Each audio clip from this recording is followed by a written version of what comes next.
Parliament ఎన్నికల ఫలితాలపై CM Revanth Reddy అంచనాలు నిజమయ్యాయి.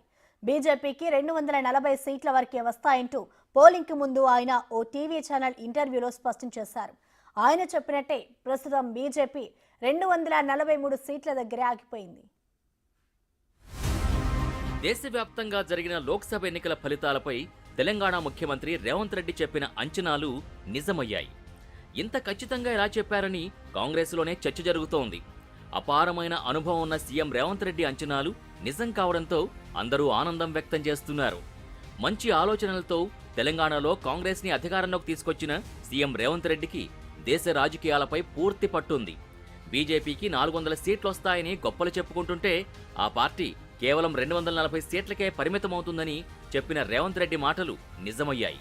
तो कहां से 400 मिलने वाले हैं? कहां? मुझे समझ में नहीं आ रहा है. मैं आज रजत शर्मा जी के प्रोग्राम में मैं कहकर जा रहा हूं. रिजल्ट के बाद फिर रजत शर्मा जी से मैं फोन में बात करूंगा. 214 से लेकर 240 मैक्सिमम भारतीय जनता पार्टी का नंबर, उससे ज्यादा मिलने वाला नहीं है. मत इलेक्शन के लिए हम लोग एक परसेप्शन क्रिएट करते. केसीआर ने भी यही कहा था 100 सीट मिलने वाले 119 में, मगर मिला 39. हाँ, तो मोदी जी भी ऐसे ही 400 कह रहे, मिलने वाले 200 भी नहीं है. तो एक जनरल परसेप्शन क्रिएट करने के लिए politicians and WhatsApp university, Modi ji का बड़ा सक्सेस यही है ना. व्हाट्सएप यूनिवर्सिटी में तो 400 बना दिए, मगर इस बार तो ऐसा नहीं है. తాను అన్నంత పని చేశారు సీఎం రేవంత్ రెడ్డి. లోక్సభ ఎన్నికల్లో బీఆర్ఎస్ పార్టీకి ఒక్క సీటు కూడా రానివ్వనంటూ సవాల్ విసిరిన రేవంత్ రెడ్డి తాను చెప్పినట్టుగానే ఒక్క సీటు కూడా రాకుండా అడ్డుకున్నారు. దీంతో సోషల్ మీడియాలో సీఎం రేవంత్ రెడ్డి చేసిన వ్యాఖ్యలు వైరల్ అవుతున్నాయి.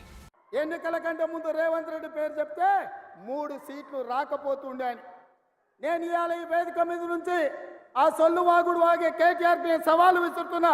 బిడ్డ, ఇవాళ నేనే ముఖ్యమంత్రి, నేనే పిసిసి ప్రెసిడెంట్ను. రేపు రాబోయే పార్లమెంట్ ఎన్నికల్లో నేను సవాలు విసురుతున్నా. నీ చేతనైతే దమ్ముంటే, నువ్వు మొగోడివైతే ఈ తెలంగాణ రాష్ట్రంలో బిడ్డ ఒక్క సీటు గెలిచి చూపించు.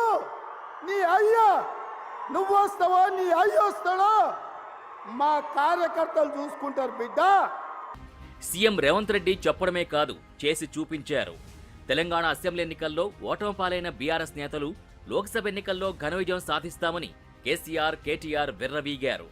అయితే బీఆర్ఎస్ కి ఒక్క సీటు కూడా రానివ్వనని సీఎం రేవంత్ రెడ్డి సవాల్ విసిరారు. ఆయన చేసిన సవాల్ని స్వీకరించిన కేటీఆర్ మాటలతో సమాధానం చెప్పారే తప్ప చేతల్లో చూపించలేకపోయారు. తెలంగాణలో ఒక్క ఎంపీ సీటును కూడా గెలవలేకపోయారు.